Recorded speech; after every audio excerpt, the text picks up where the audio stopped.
Khinzir atau babi ialah sejenis haiwan mamalia ungulata yang bermuncung panjang dan berhidung leper.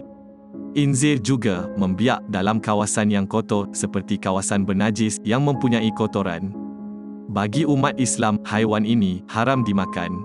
Bermaksud mereka tidak memakan daging khinzir atau bahasa mudahnya daging babi.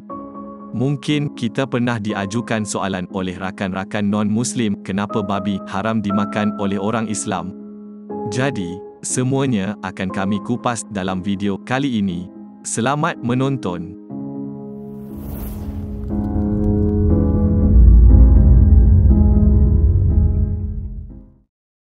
Pengharaman memakan daging khinzir ini telah dijelaskan di dalam Al-Quran.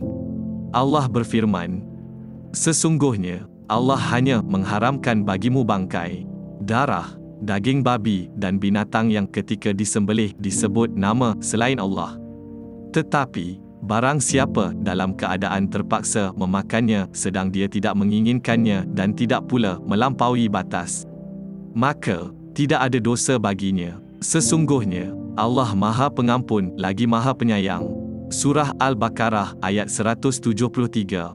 Di dalam satu lagi ayat Al-Quran, Allah juga berfirman, "Katakanlah, tiadalah aku peroleh dalam wahyu yang diwahyukan kepadaku, sesuatu yang diharamkan bagi orang yang hendak memakannya kecuali kalau makanan itu bangkai atau darah yang mengalir atau daging babi.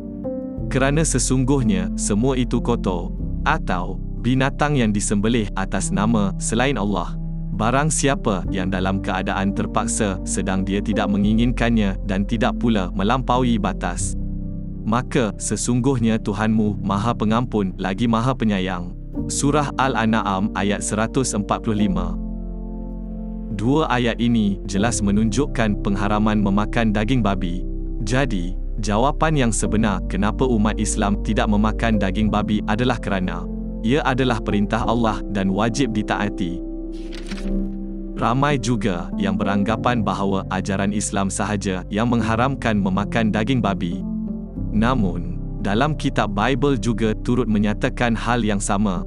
Dalam buku Leviticus, bab 11 ayat 7 hingga 8, ayat tersebut menyatakan bahawa jangan memakan babi, ia tidak bersih, ia juga mempunyai kuku kaki yang terbelah. Ia juga memakan muntahnya. Jangan memakan haiwan ini atau menyentuh bangkainya. Ia tidak bersih. Larangan yang sama turut dinukilkan dalam buku Deuteronomi bab 14 ayat 8 dan buku Isaiah bab 65 ayat 2 hingga 5. Bagi umat Yahudi pula, di dalam Taurat secara jelas telah disebutkan pernyataan yang mengharamkan memakan daging babi.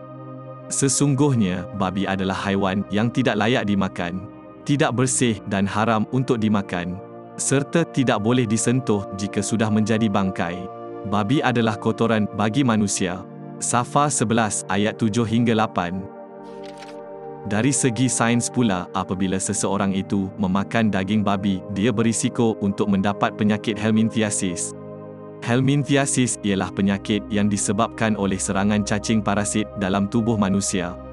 Dalam daging babi, terdapat pelbagai jenis cacing parasit, dan salah satunya cacing yang paling berbahaya jenis Taenia solium atau pork tapeworm. Telur cacing ini juga boleh menyebabkan kerosakan pada hati, mata dan juga jantung.